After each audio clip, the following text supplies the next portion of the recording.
welcome back to another Let's Talk Fortitude. Today we are honored to have the founder of Hands of a Sportsman, Mr. David Hinceman. Thank you. And listen, not only does he do Hands of a Sportsman, we've got a TV star on our hands here too. Oh yeah, and we're going to get into some of that. But hey, before we get into all that, let's pay a few bills here. This episode is sponsored by Pale Horse Coffee, Country First, Coffee Second. Country First, Coffee Second. Visit palehorse.com and use promo code Forerunner at checkout to get your 15% off your order. Sometimes it's hard for us to find our motivation and drive. Sometimes we just feel like death. There's a lot of mornings I feel like that. Man, if it wasn't for my coffee, I don't know if I could get up and go on. That's where Pale Horse Coffee can save you. Veteran owned and operated, Pale Horse Coffee roasts each one of their gourmet blends in-house and ships them straight to your door. And we're going to help you out. Right now, if you use promo code Forerunner at checkout, you'll get 15% off your order. Insert a personal endorsement, only 2 to 3 sentences if you like. So head on over to palehorse.com and use code Forerunner at checkout for your 15% off your order. When you feel like death, Pale Horse Coffee. David, thank you so much for agreeing to come on, man. It's my honor. You're welcome. By the way, it is his studio that we're using. And there are some monster bucks and mounts in here. There's turkeys, there's bucks. I mean, there's a little bit of everything. He's got skull mounts in here. Some of you can see them here behind him. This place is awesome, man. Thank you. It used to be my garage. You know, that's what when I first started doing the shelter hole, it was in the garage, and I figured out, man, it wasn't too bad in the wintertime because we could set heaters around us. Nobody'd see them. That, you know, it would take your breath away, you know, where at least you weren't, look like you're out in the middle of the yard in the wintertime. But in the summertime, oh, no. It was, couldn't do it. It's hot, wasn't it? So the wife let me move inside. So that's been awesome. Well, look, tell us a little bit. You were born and raised here in this area? In Salisbury, yes, sir. North Carolina. Man, you are I'm a native. Yeah, hey, now you know the difference. I'm from West Virginia, so I can tell this story. Now, you know the difference between people from West Virginia that settled in Winston-Salem and the ones that settled in Charlotte? Mm-mm. Half a tank of gas. My wife kills her. She gets some at me when I tell West Virginia jokes. Listen, I love that. I love that state. Born and bred, and there's nothing there to support anybody. I tried. It's beautiful, but there is no industry there. No. So, as a kid growing up, were you in the woods all the time? I was, due to my grandpa and my uncles. Quick story, my dad left when I was about a year and a half old. Mom couldn't afford to support us and a place to live. So we moved in with my grandpa and my grandmother, and kind of overstayed a little time, 12 years. Wow. So my grandpa and my uncles made sure that I was in the woods. We didn't have deer back then, or at least we're, close to the house. So a lot of it was squirrel, rabbit, dove, and that's kind of where I started in the outdoors. So was it small game? Was it deer? I mean, what was your... I would never do a kid like they done me. It's a wonder I even like deer hunting, but they would... I can remember them taking me to the game lands down here at the river, and they gave me this bag with my lunch in it. And there was some stuff in there for breakfast. And they just set me down on a log and left. We didn't have no orange on. We didn't have nothing on. I'm thinking, what did they do to me? And after a little while, as a kid, I got scared. So I'd start yelling for my grandpa, and God, he cussed me up one side and down the other. So that was my experience deer hunting. Never seen a deer. Never had the opportunity. I think the only deer that him and my uncle killed is they hit with a truck. Wow.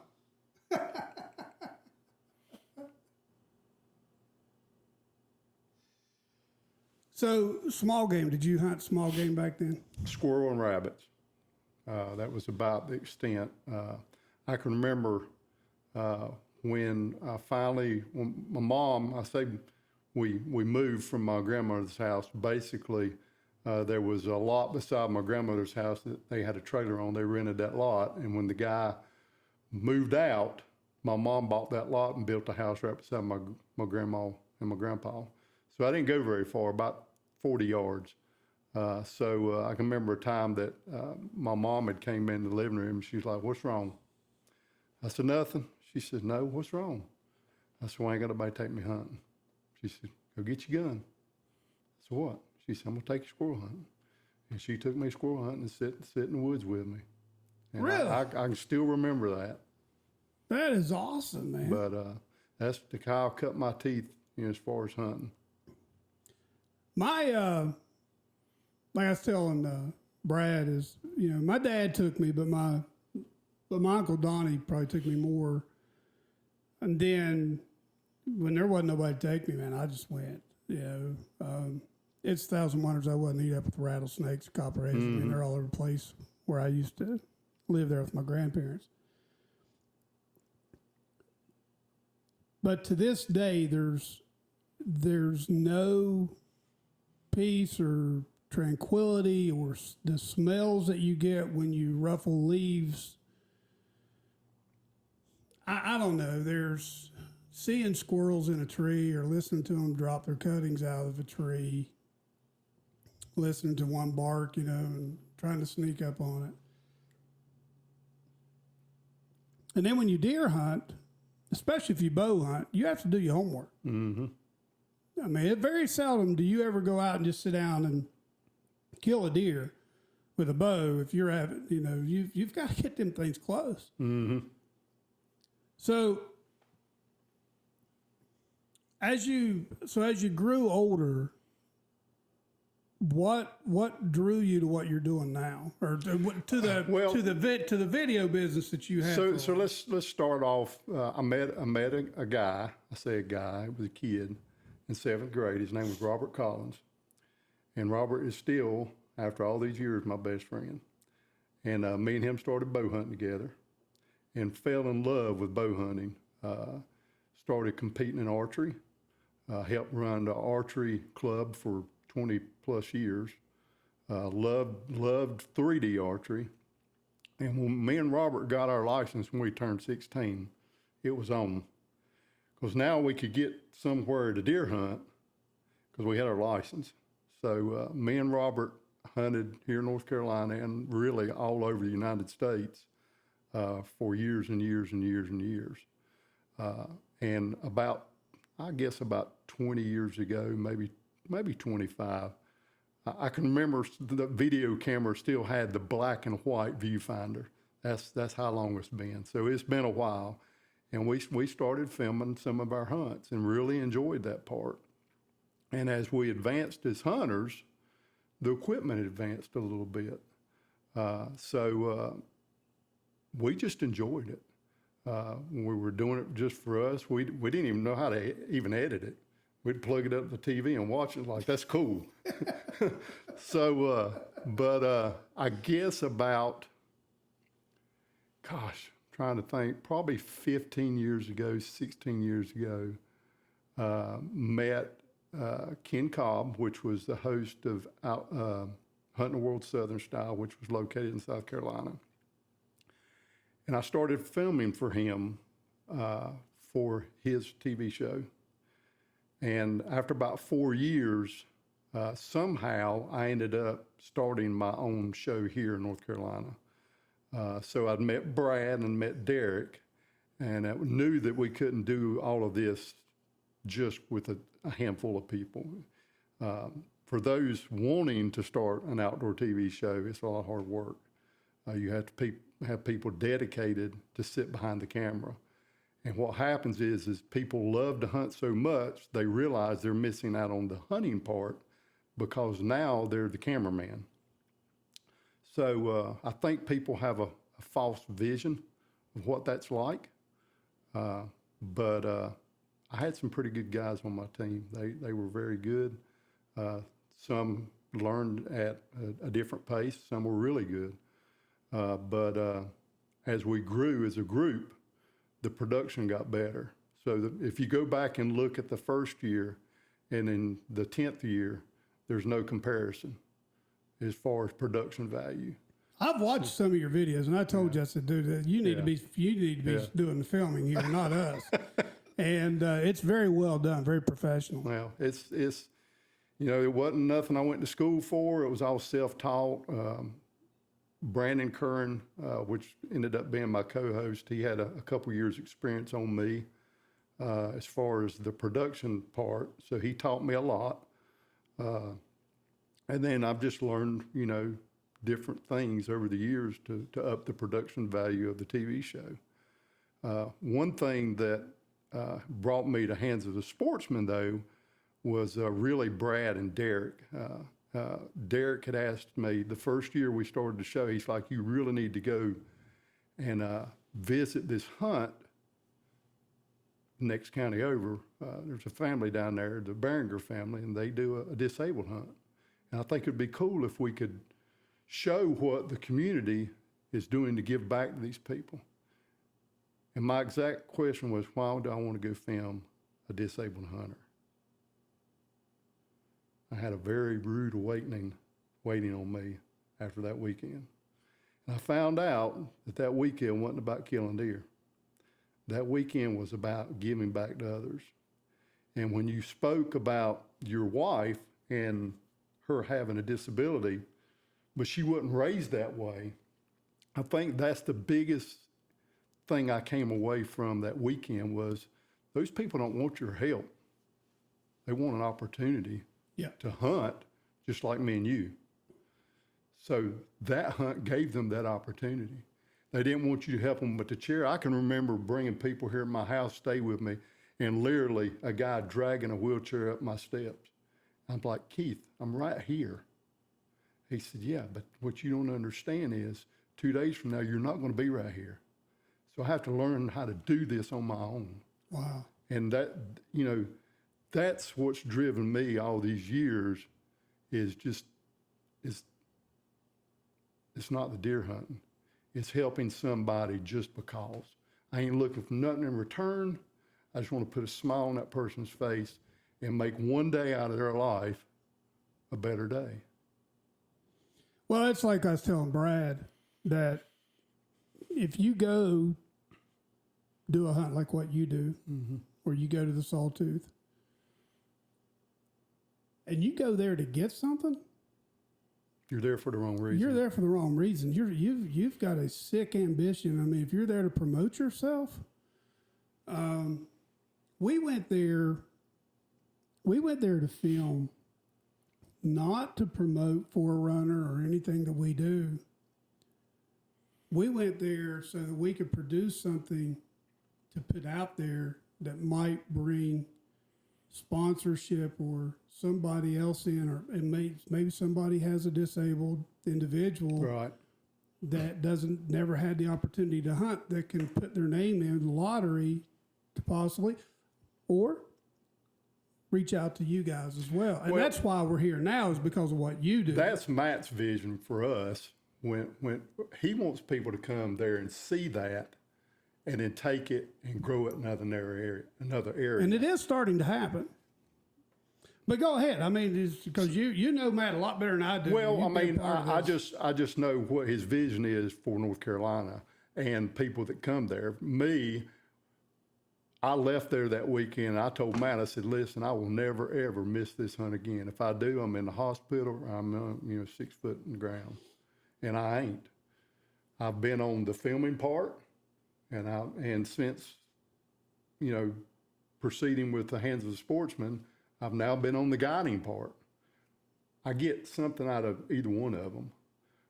But for us, we wanted to take what we saw there and grow it in other areas of the state, which is what we've done. Now, I do know that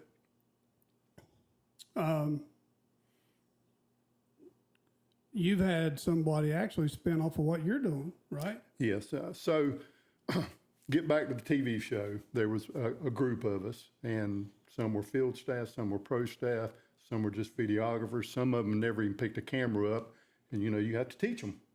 I've literally got one guy that is filming for what is the name of that? Gosh, what is the name of that? But I can remember sitting with him in the blind the first time he ever run a camera. I was like, "You need to do this, this, this, and this." Well, the next evening he didn't ask me no questions. Like, "What are you doing?" He's like, "I'm doing what you told me to do." It's like, "You get it, you got it." And now he's making a living at it. So we've taken some of these people that just picked up a camera, and now they're making a living at it. But for me, I just wanted to show what North Carolina had to offer. Most of our hunts were local. We did do some stuff in Midwest, but was never to the level of like Realtree or Mossy Oak or anything like that. We were kind of smaller and didn't really ever want to be that size.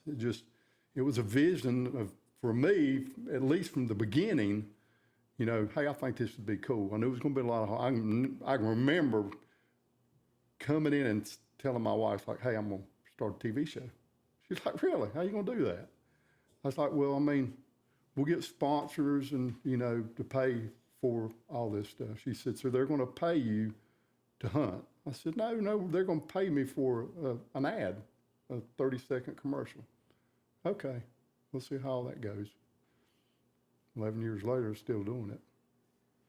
So, but to get back to the TV show, I didn't realize at the time that we'd done Matt's hunt. And basically, what we did is we went in there. Brad went with the hunter. Derek went with the hunter. I went with the hunter. There was a couple others went with the hunter, including Kristen. And then we would come back, and I would produce a TV show that showed what that community was doing to give back to others. Then I found out there was 2 more hunts in North Carolina, Back in the Woods and Dreaming Big. So those are 2 other disabled hunts here in North Carolina. One's in November, one's in September. So I contacted them. I was like, "Listen, this is what I want to do." It's like, "We ain't never had a TV show come and film any of our hunters." Like, "Okay, can I?" "Yeah." So we did that for a couple years. For me, something was missing. Can't pinpoint what it was. Something was missing. So Agri Supply was one of our sponsors, and then became one of our title sponsors. Had taken a couple guys on a duck hunt in Virginia, and we had duck hunted that morning, had supper, and we're just sitting down, just chatting, and the outfitter's like, "David, tell me a little bit about your TV show."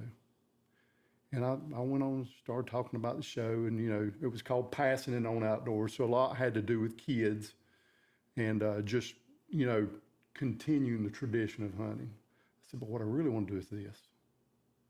He's like, He said, "Have you ever thought about a 501c3 nonprofit?" At that time, I'd heard of it, really didn't know what it was. It's like, "Well, no, not really. I mean, why?" He said, "Because it'll open a lot of doors for you that the TV show can't." And the light bulb went off. It's like, it's a great idea. He said, "Here's another thing.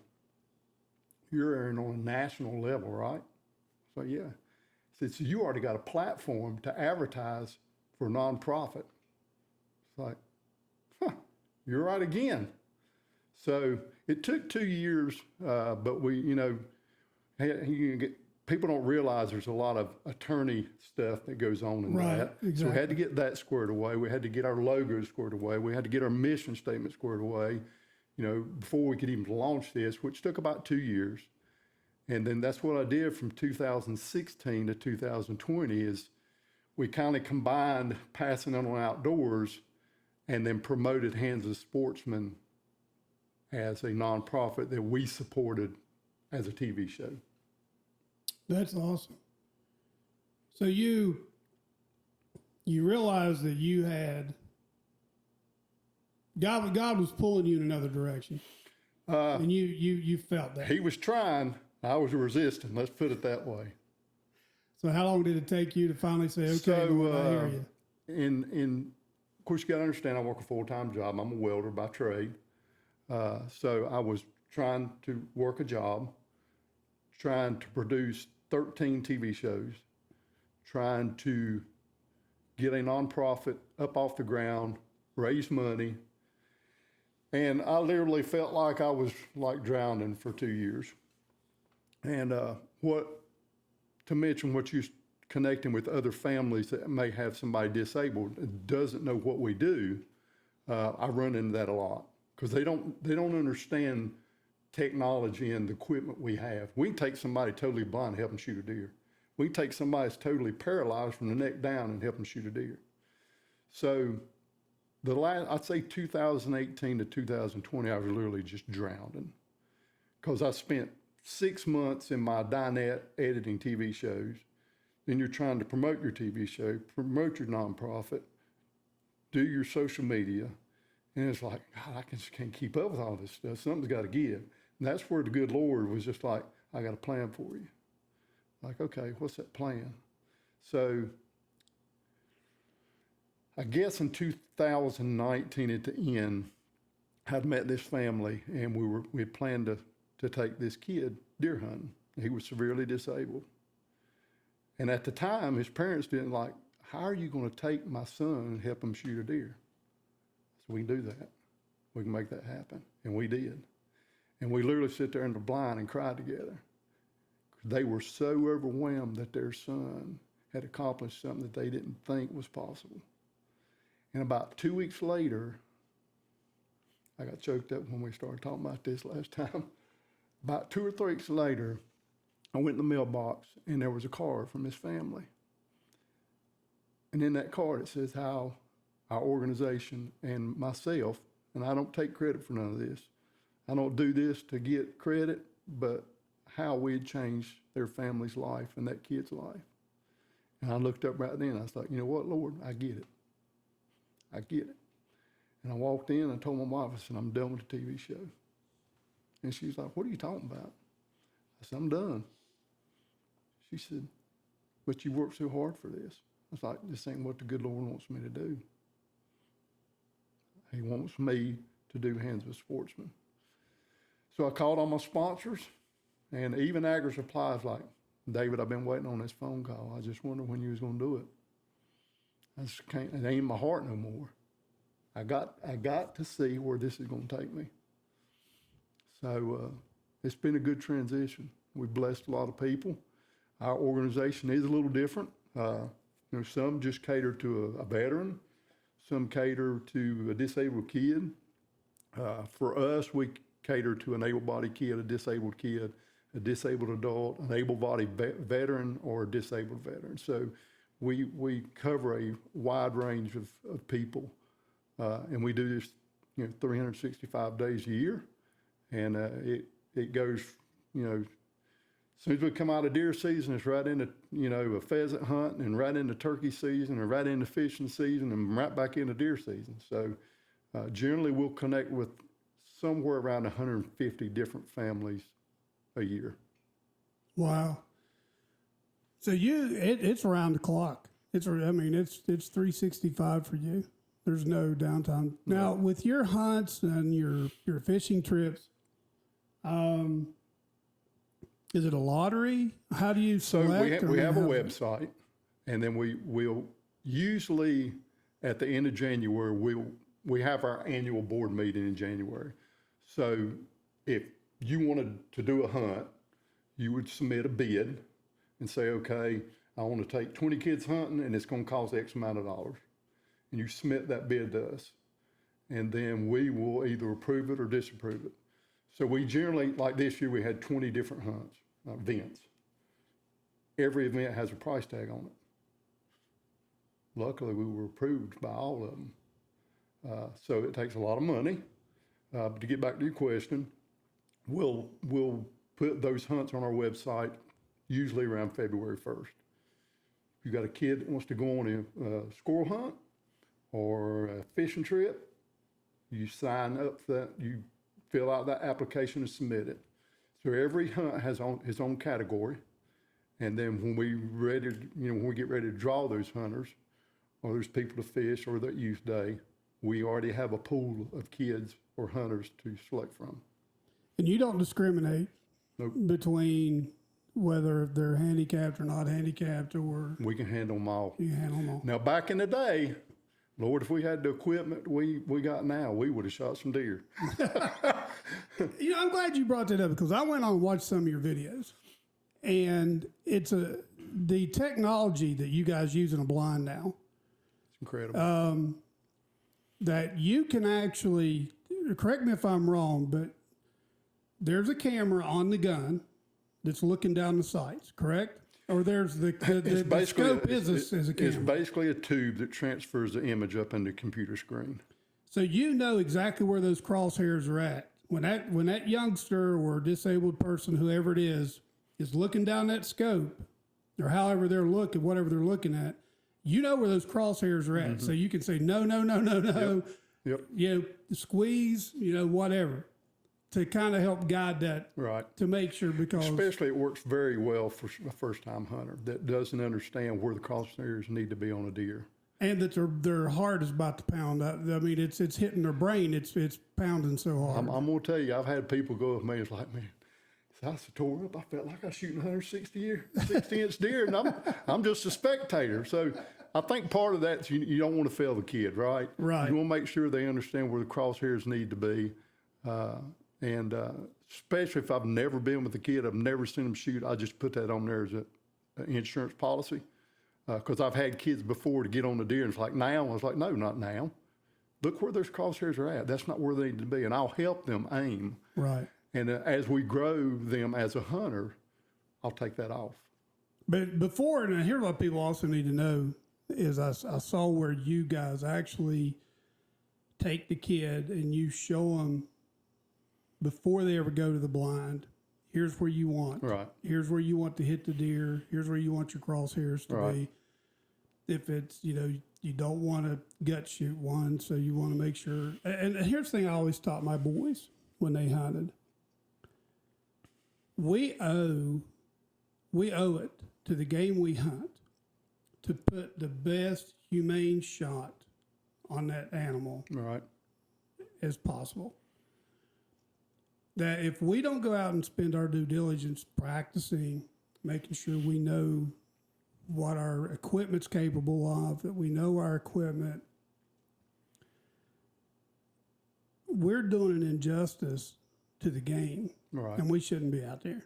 Yep. There's nothing ticks me off more than seeing an animal. Now, if things go wrong, you'll hit a twig with a bow and arrow. You're a bow hunter. You know that you may not be able to see a twig, and I mean it doesn't take much to deflect an arrow. The fletching could hit it. I shoot mechanical arrows because I was never able to tune a non-mechanical broadhead to shoot the way I wanted it to shoot. And I just never did feel comfortable shooting it at an animal. But to watch what you all do in a blind with these kids or with these people, Matt was telling me, Behringer, that there are actually solenoids that you all have that they can, if they're paraplegic from the neck down, they can blow into a straw to shoot the gun. Tell us about some of that technology. So we have 2 units, and they are rather pricey, but definitely worth it, that a company, Be Adaptive, builds. We have one that I call them sip and puffs. So basically we have a table. And it's not something you want to like stroll in there in the morning and try to set up before daylight. It has to be pre-planned. Have a table, have a lawnmower battery. There's 3 or 4 different pieces to put this together. It's got a cradle. You put the gun in it. Same idea. You got a tube. It transfers the image. And then literally there's an arm that comes over with a joystick. So if they're paralyzed from the neck down, they can take their chin and move that joystick, and it actually moves the gun up and down, left to right. That's awesome. And sometimes we help them. Depends on whether the deer's getting wigged out and, maybe smell something, see something. We might help them get on it, quicker. And then once they get the crosshairs on it, they can see it. They just reach over and suck on that tube and it's gone. And we have a push button model, the same thing, that we can switch out. So basically, if you were the guide, you would have a button, and if I was the hunter, I would have a button. So I can push my button all day long until you push your button, it's not going to go off. So you push your button, and then we give them the green light, and they push that button. Some of them just like the button. That's awesome. But we can make it happen. I took a kid last year that was blind. I say he's a kid. He's not a kid. He's 20-some years old. And his mother had got up with us the last week of season. I was like, how much time you got this week? And she says, I got all week. I said, we can take your son till we shoot a deer. Last day, he talking about good Lord shining on us. He shot 2 does, totally blind. And I'm basically just behind him, up, down, left, right. I can see everything going on, squeeze the trigger. Wow. I just can't. To me, this is something that until we come to know Matt and Sarah, we didn't know existed. Mm-hmm. And by being there and filming that hunt, or not the hunts, but we filmed the activities going on. We met you, met Brad, Kristen, and I know there was a ton of others there that we just slipped by us that Right. we didn't get to know. But when you look at the volunteers, they're young, they're older, they're male, they're female, they're cooking, they're cleaning, they're taking out garbage, anything and everything that needs to be done. The products that were donated to be auctioned off, it was humbling. And then whenever I meet you and you're talking to me about what you're doing, and then you said, hey, let me introduce you to somebody else. Mm-hmm. And I've watched some of Kristen's, a couple of Kristen's videos that have come across too. I'll have to say I'm so proud of Kristen. Kristen, TV show wise, was a huge asset to me. A bigger asset when we started Hands of Sportsman. Kristen had a vision just like I did. And I can remember he called me, like, hey, I need to talk to you. And he walked in here, he's like, I want to talk to you about something. I was like, man, just spit it out. He said, I don't want you to be mad. I said, I ain't gonna be mad, I love you. I love him like a brother. But his vision is totally different than our vision. And I mean, I've told him. I went to his banquet and filmed his whole banquet for him. What owe you? You don't owe me nothing, brother. You done paid that 10 times over. Isn't that amazing? Took pictures for him. I mean, it's just, Kristen's vision was me as a kid. I can remember wanting that bow, or wanting that camo, or wanting a pair of boots. We couldn't afford it. He's taking a kid and building a hunter. Giving him the equipment, outfitting him to be able, once he leaves that hunt, to go and do it himself. So as much as I hated to see him leave, I was tickled to death that he finally's like, I'm gonna do this. And he's done well. And you know, you're sitting here with me today, and I'm eventually going to get to Kristen. I've reached out to him. You can't. The thing that makes folks like you and Matt and Kristen special is that you don't get offended when somebody else wants to do what you're doing, to give more people an opportunity to do what you're doing.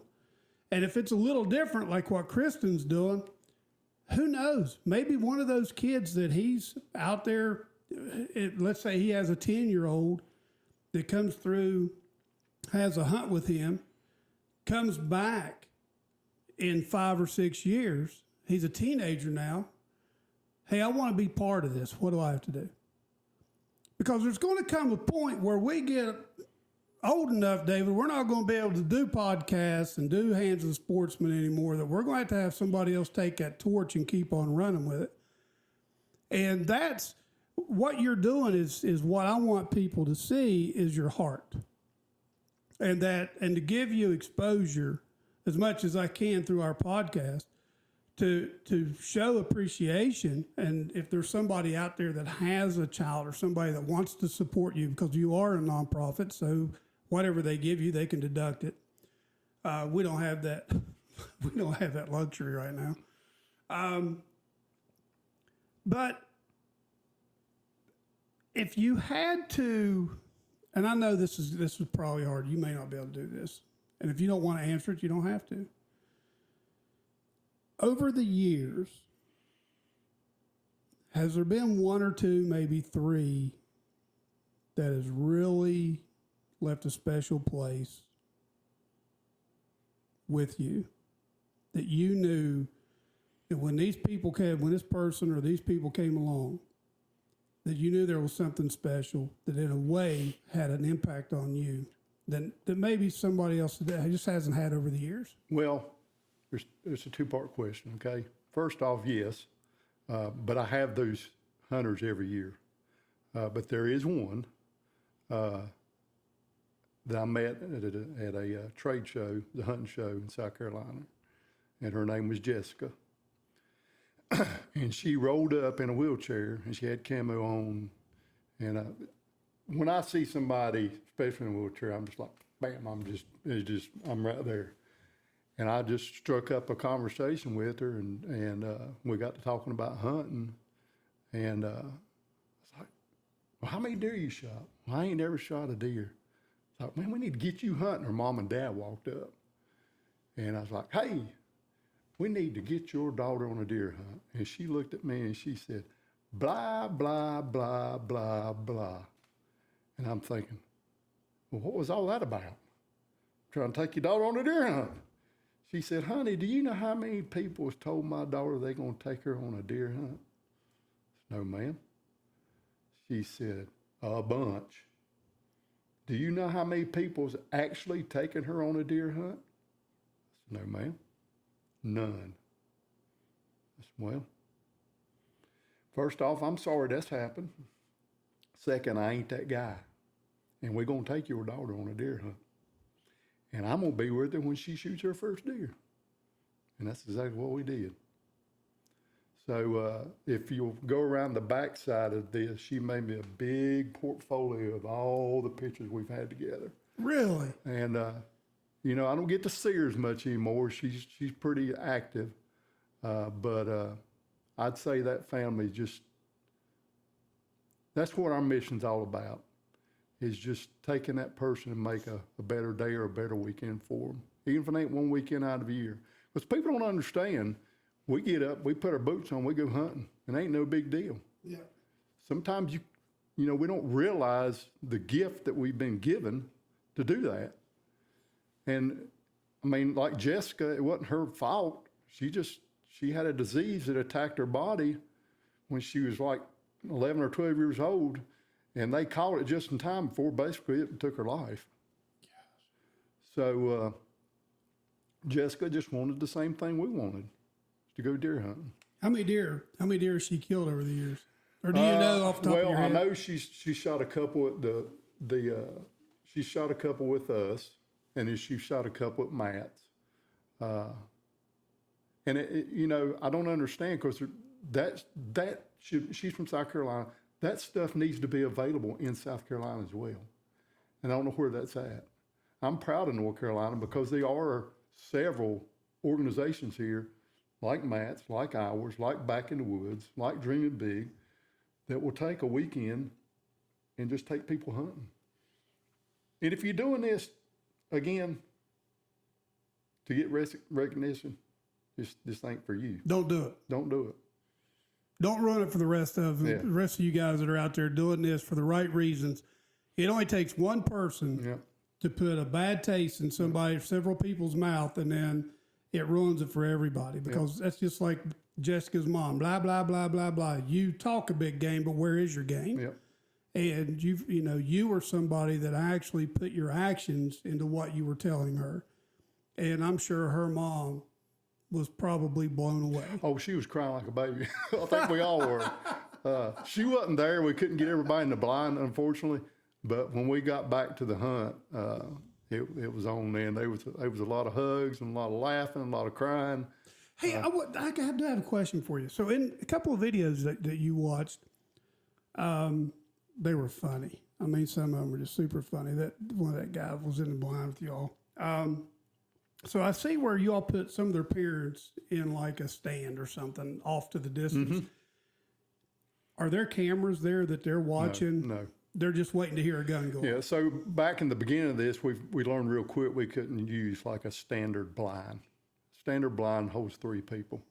You got the whole family wanting to be involved in this kid's hunt. So now we've went out through donations, and we've bought 20 of the huge blinds and getting ready to buy 20 more. Oh, wow. So those will sit 5 to 6 people. Kind of hard to keep everybody quiet, but we make it work. Anytime, we want this to be a great experience for the whole family. Because a lot of these families have never deer hunted. They know nothing about it. We supply the gun, we supply the ammo, whatever they need, we got it. That's awesome. Now, if what I'm going to do, you're on Facebook. Mm-hmm. Website? handsofasportsman.org. And I'll put that in the link below. Because you do have merchandise. And if somebody wanted to come and you're not on e-commerce, you're not talking about that. No, we've tried that and it just didn't work out. There's a lot of money and a lot of time. Shipping. Man, you got to maintain a website 24/7 if you're going to do that too.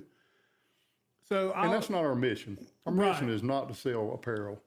Our mission is to put a smile on somebody's face. But I just want to tell people that it's there. If they want to come to an event, they can follow you through Facebook or through your website. And if they wanted to come out and support you or see what you're doing, you take your trailer with you. It's an awesome trailer. It has all your merchandise. Great looking hats, man. I mean, how do you pick the one? He let me pick the one I've got on. I love it. But man, I'm gonna tell you, I would have worn any of them in there and been very proud to do it. Now, so you and I were talking, you're like me, you work a full-time job. This is a hobby for me. I started this as a hobby. Chad is actually my boss. It's his production company that produces my stuff. But I do this as a hobby. If it ever goes somewhere, fine. If it doesn't, I don't care. I mean, I just love hearing the stories. I love building the relationships and the friendships that come through doing this. Do you kind of have a vision of where you'd like to see this go? At one point, I thought about chapters. What you get into with the chapters is maybe a chapter not representing you on the level of professionalism that we want to represent ourselves. So right now, we've just chose to stay local. We're planning to do some Midwest hunts, so we're looking for outfitters that it's a turnkey operation. Basically, we select the family, we send them out there, they take care of them, they feed them, they get them to the blind, and they make a wonderful experience for that family. And then we'll just see. But right now, the chapters really scares me because you just don't know what you're getting from people. I want a relationship with a person from another state that I know will represent us well. That's what I was saying, because I know there's with the type of people with the handicaps that they have, some of them, taking somebody to certain places of southern West Virginia could be a real challenge. Now, there are some strip jobs up there where places have been reclaimed, they're all grown back up, that could maybe be utilized. There are places in the northern part of the state or in the southwestern part of the state that probably could be utilized and done well, that rolls a lot like North Carolina does here. I know that there's some great fishing up there, turkey hunting. I mean, the pheasant side of things, don't think we have a lot of pheasants back there now. They've just about left West Virginia. So our pheasant hunt is basically a tower hunt. So we bring in challenged hunters and kids. Basically, if you've never been to something like that, we purchased 300 pheasants. Oh, really? And then That's we put cool. everybody in a big circle, okay? And then they pitch the pheasant out. Obviously, they have to fly off, right? So for every 5 birds they pitch, you rotate. So everybody gets, a lot of times with the wind and stuff, a bird will pitch and go the same way every time.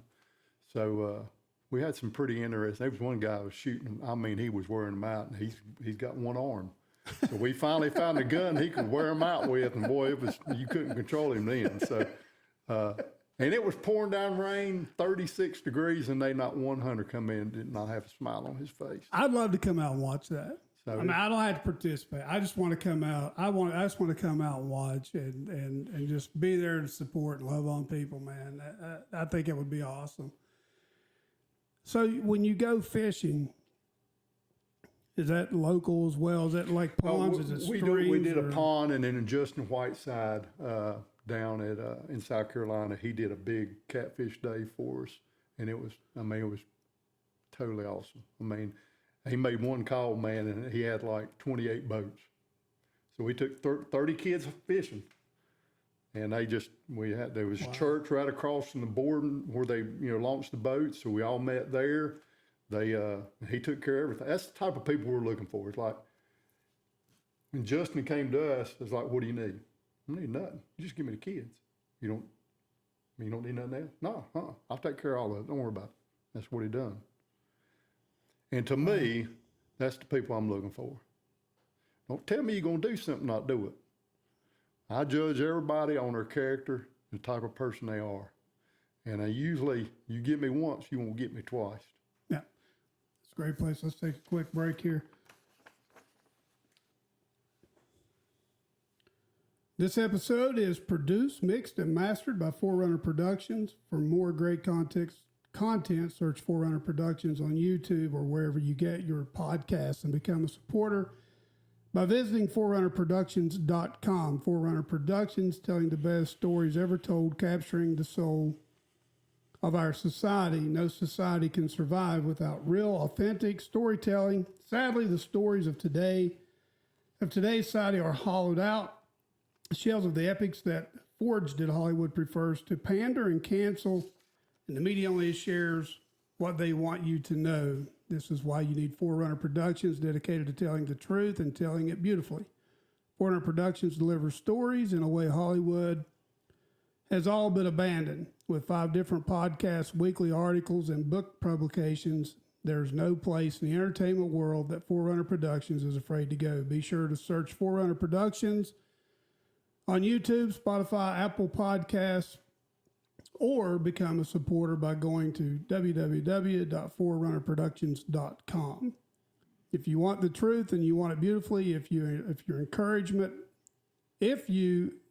want encouragement and inspiration, if you want the best stories ever told, Forerunner Productions is for you. Again, that's Forerunner Productions on YouTube or any podcast platform, or www.forerunnerproductions.com to become a Forerunner today. I'm proud of that boy, man. Both of my boys. My oldest is been 15 years active duty Air Force, tour in Iraq, 2 in Afghanistan. He calls in close air support. Chad does cybersecurity out of Langley. Both Air Force. 10 years apart, though. Chad wasn't a mistake. He was just a serious surprise. And, man, I've always told people, it's amazing how kids are different. Right. I mean, his brother they're both super intelligent. I mean, they blew the ASFAB out of the water going in the military. There wasn't anything they couldn't do. Richie is a teacher, very patient, loves math, hates to read. Chad loves to read, writes books, not a big math fan. So it's amazing how they're different. It's totally different, I think. Totally different. Man.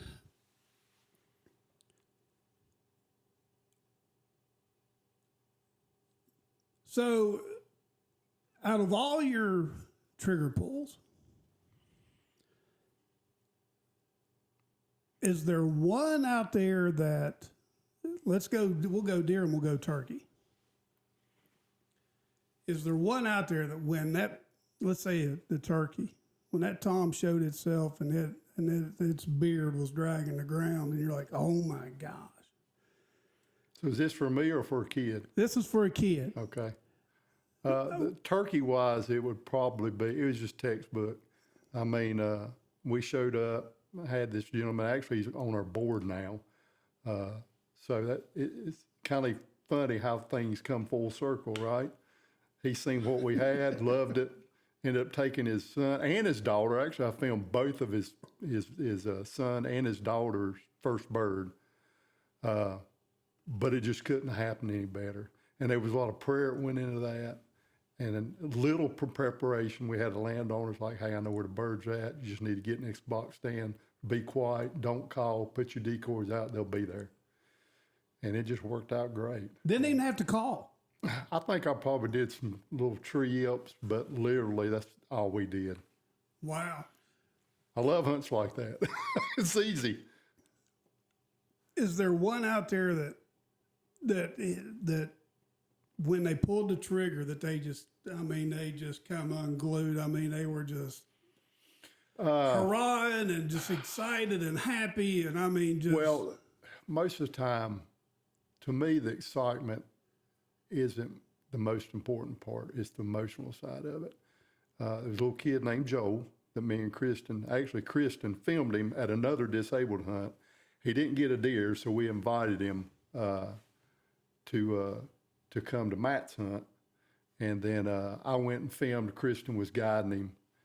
And it was just an awesome day. I mean, it was just, this kid had worked so hard to try to get his first deer. And literally, him and his dad sit there and cried together. Because we didn't even know he hit the deer. His dad went down there, and then when we walked up on the deer, his dad just like broke down. And I'm like, man, I can't believe this. I mean, this is the type of emotion you want to see from a dad. And when he got back up there, he just hugged each other and cried. I was like, you know what? When people think of deer hunting, they think of shooting a deer. When I think of deer hunting and taking a family, that's what I think of. That's what I want to see. You know, David, when people watch these hunting videos,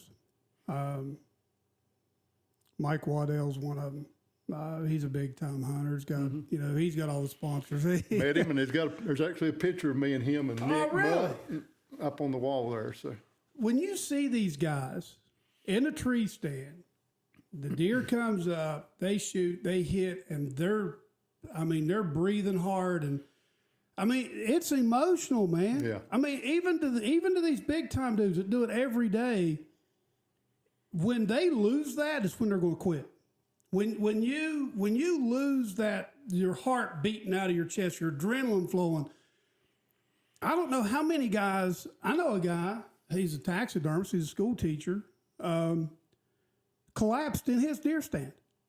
I mean, the emotion overcome, and he just collapsed. And he's not afraid to tell people that, but he's a traditional hunter. He's a traditional bow hunter too. He always teased me about having wheels on my bow, but he and my brother-in-law, or ex-brother-in-law, both used to do a lot of traditional hunting. But that's real. And I can only imagine, I would have to say that, would you agree that with you, it's probably the same way? When you lose that emotion of seeing these people, these kids or these individuals take down these animals and you're able to share and enjoy in their excitement, when that leaves you, it's time to quit. Would you agree? When that leaves me, I'll be dead. I mean, literally. I mean, if you can't get jacked up over a kid shooting his first deer, and a family sitting there crying together, you're in the wrong business. There's just something wrong with you. Yeah, you're in the wrong business. I mean, to me, that's the ultimate gift. And for me, there was a decision, okay, well, now the TV show's gone. What do I do with all this equipment? Do I want to continue this? Well, yeah. I mean, that's a perfect gift to give back to any family that they can go back 10 years from now and watch. Then I picked up a few weddings and do some different stuff, and it just kind of keeps me busy. And if you get away from editing for a little while, it's hard to get back into it. Yeah, it's hard. So that just kind of keeps me on my toes, and it keeps me as a reminder of tell that story. There's a story out there. And sometimes it's hard to do, especially on a deer hunt, because it's getting dark, or it's right at dark, and they just ain't a whole lot of time to redo anything.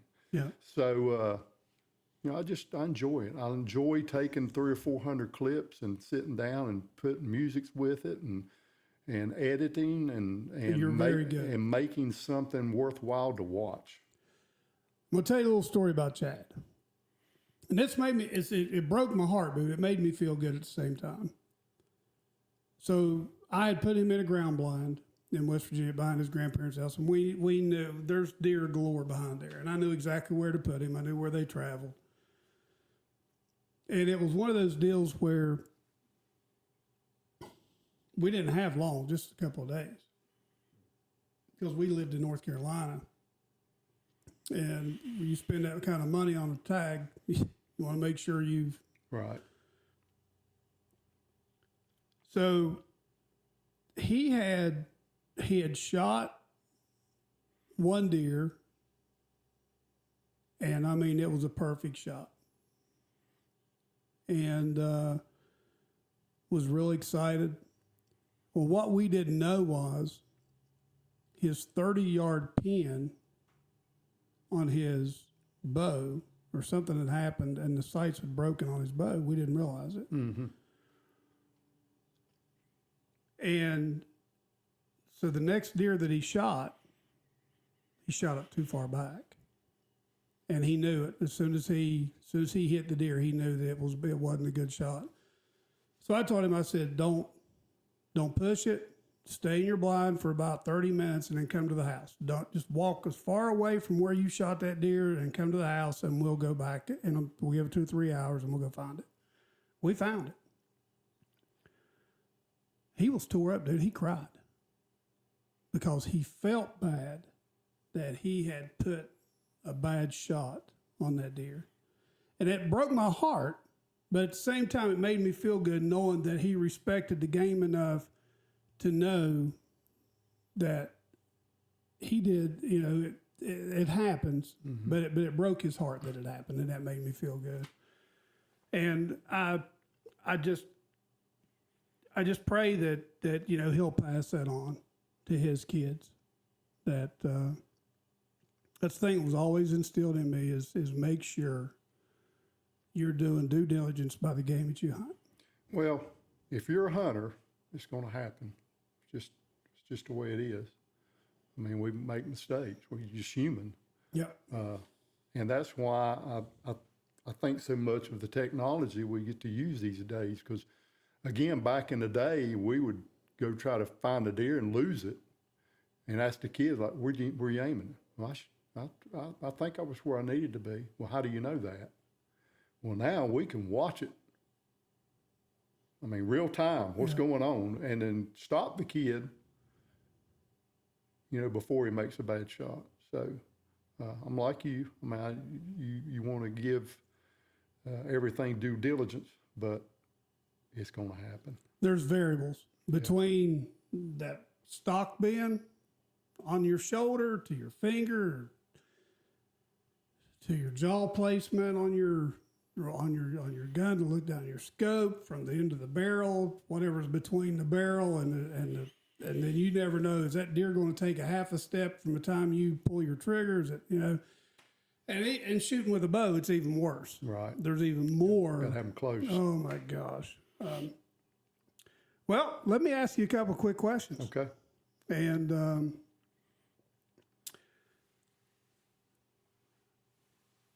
if there was one place in the United States you could hunt one species, where would you go? Elk, Wyoming, and I did that last year.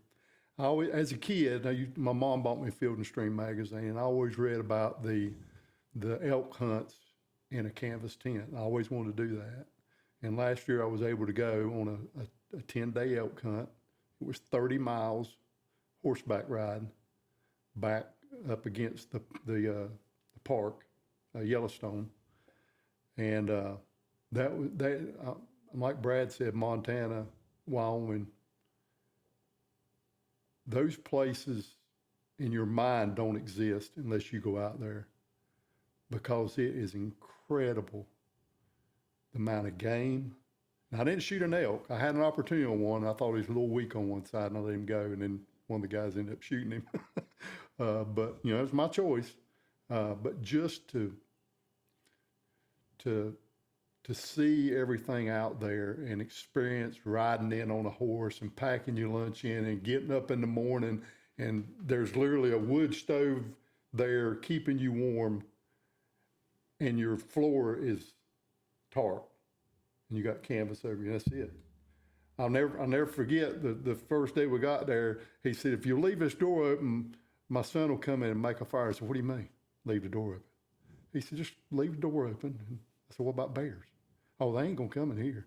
I said, "What do you mean they ain't gonna come in?" He said, "If they gonna come anywhere, they're gonna come in the mess tent. They ain't gonna bother you." And that first night, it was all I could do to go to sleep, because, I mean, they ain't black bears out there. They grizzlies out there. Oh, man, that's awesome. So I guess my next question would be,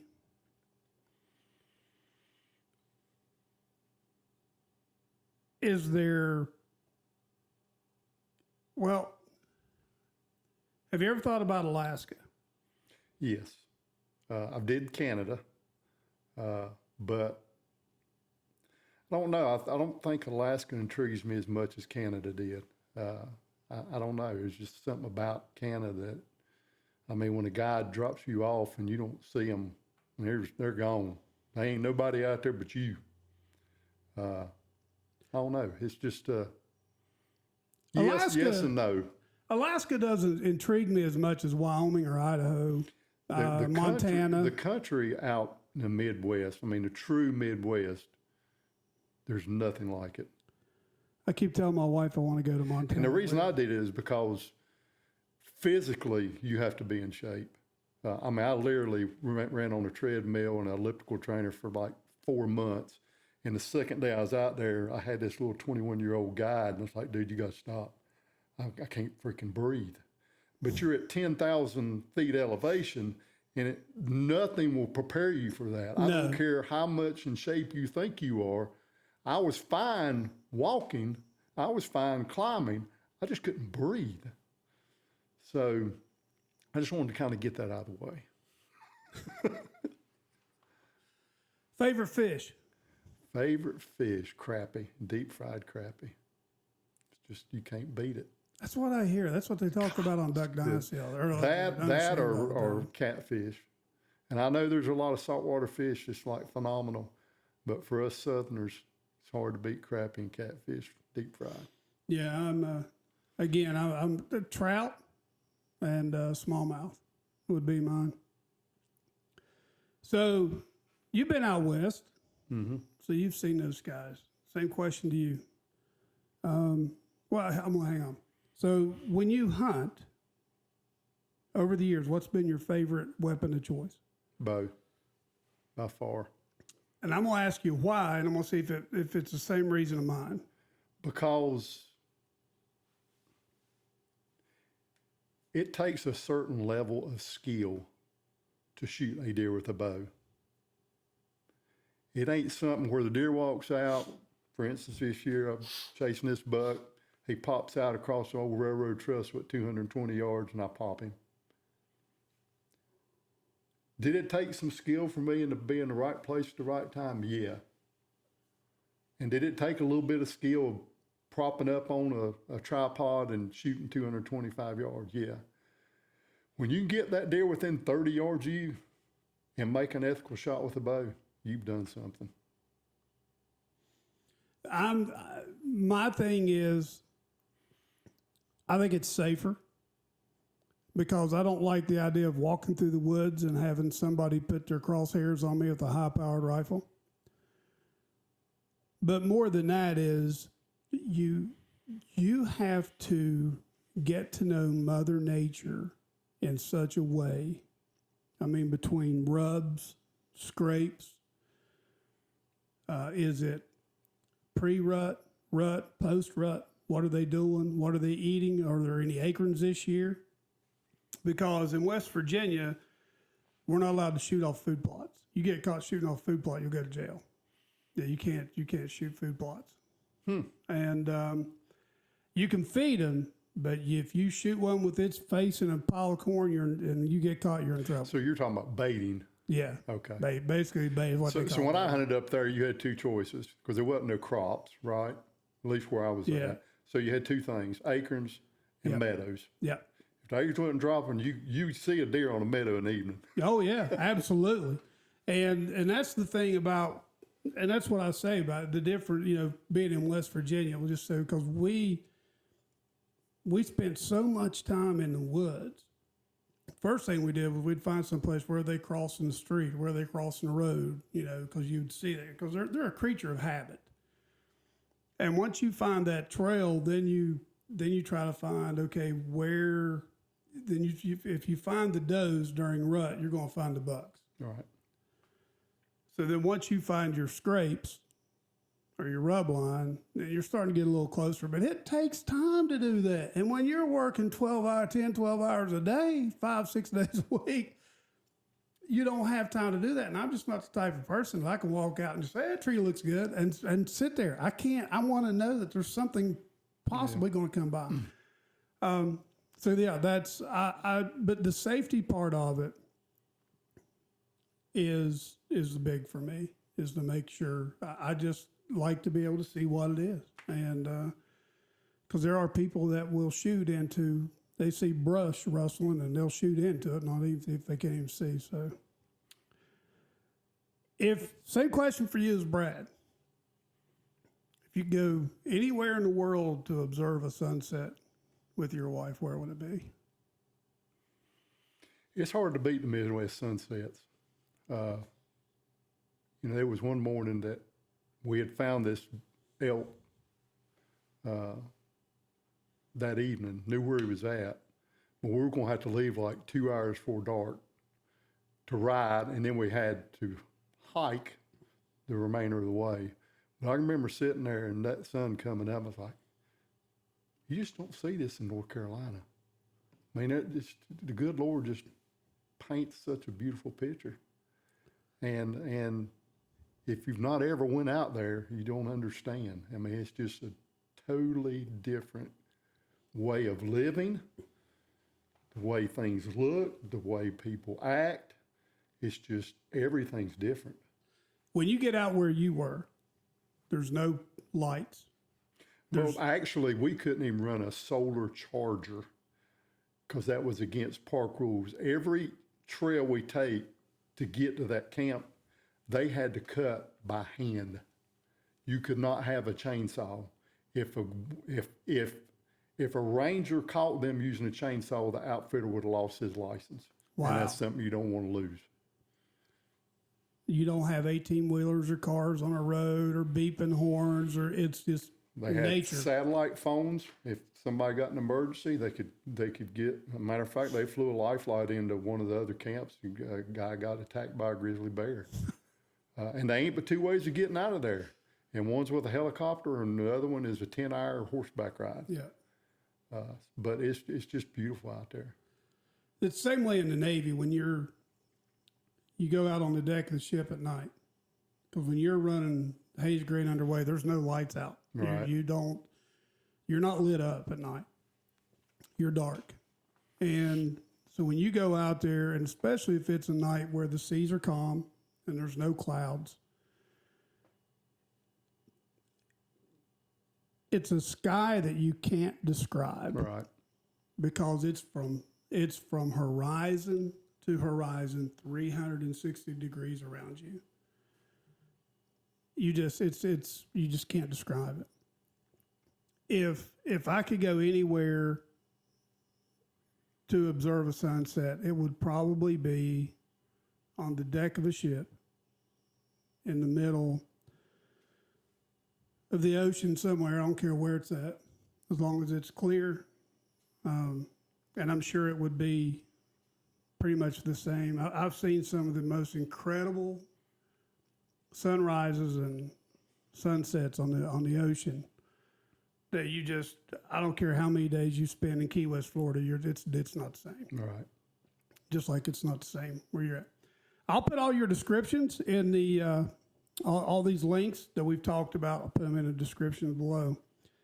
And I cannot thank you enough for taking time out of your day on your day off from work to allow us to use your studio and to record this and to take the time and to share your heart with what you're doing. I would like to say one other thing, and I get this a lot. Actually, two things. One is if you do have a family member that's disabled, know that there is a way to get them in the woods if that's what they choose. There's other organizations just like ours that can help that person get in the outdoors. Two, if you're watching this, it's like, man, I'd like to do that, but I don't know what to do. And I get that question, what do you do? For me, if you've got a blind and you've got good conversation, that's all you need. They ain't there to shoot a deer. I mean, they're there to shoot a deer. But that's the first thing that I found out on my first hunt with Matt was, man, this guy ain't talked to somebody in a long time. He was like, and that's what they want. They want somebody just to know, hey, this guy's listening to me. So that's kind of my spiel, is just help people, be a good person, and try to put a smile on somebody's face. That's awesome. That's I couldn't have said it any better or finished it up any better. David, thank you so much. Welcome. Handsofthesportsman.org. Handsofthesportsman.org. And you can find him, Hands of a Sportsman, on Facebook. Are you on Instagram too? We're on Instagram, Twitter, and YouTube. Cool. And Rumble. Now, what was the name of your the TV show you had? It was called Passing It On Outdoors. And are those up on YouTube? They are up on YouTube, yes. So, hey, go watch them. We can still put some money in old David Boy's pocket here if we get the subscribership up on that. Yeah, it's, it's just, I just try to do the best I can do. If people want to watch it, they'll watch it. If they don't want to watch it, they don't have to watch it. I will tell you this. I have watched a lot of hunting videos over my day. Dan Fitzgerald used to be one of my favorites. Oh, God, I loved him. Oh, man. Him and Guy. Oh, my gosh. I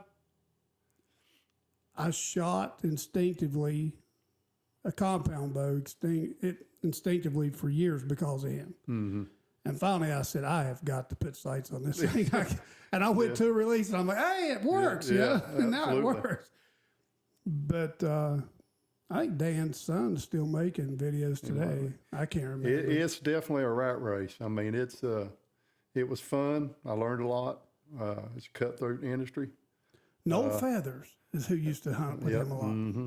And but what I'm doing now definitely trumps over anything I did back then. And Dan, real quick, Dan used to do a lot for youth. Mm-hmm. He sent a signed picture and some stuff to Richie, my oldest, one year. That's cool. And he used to go out and speak at churches and this and that. Don't never be so big you can't humble yourself. Oh man, Dan's. I still follow him today. He's still got stuff out there. He's a lot grayer than he used to be. He's white like me. He's got. We all getting older. Yeah, you ain't kidding. I'm gonna be really mad if I get to the point I can't hunt. Somebody don't take me hunting. Hey, before we get out of here, go check out Chad's book on Amazon. You're Not Special, You're Gifted. And I just went on there the other day. They are still available. And thank you so much again, Dave and Hands of the Sportsman. Yes, sir. Hey, this is Let's Talk Fortitude, and we'll see you in the next one.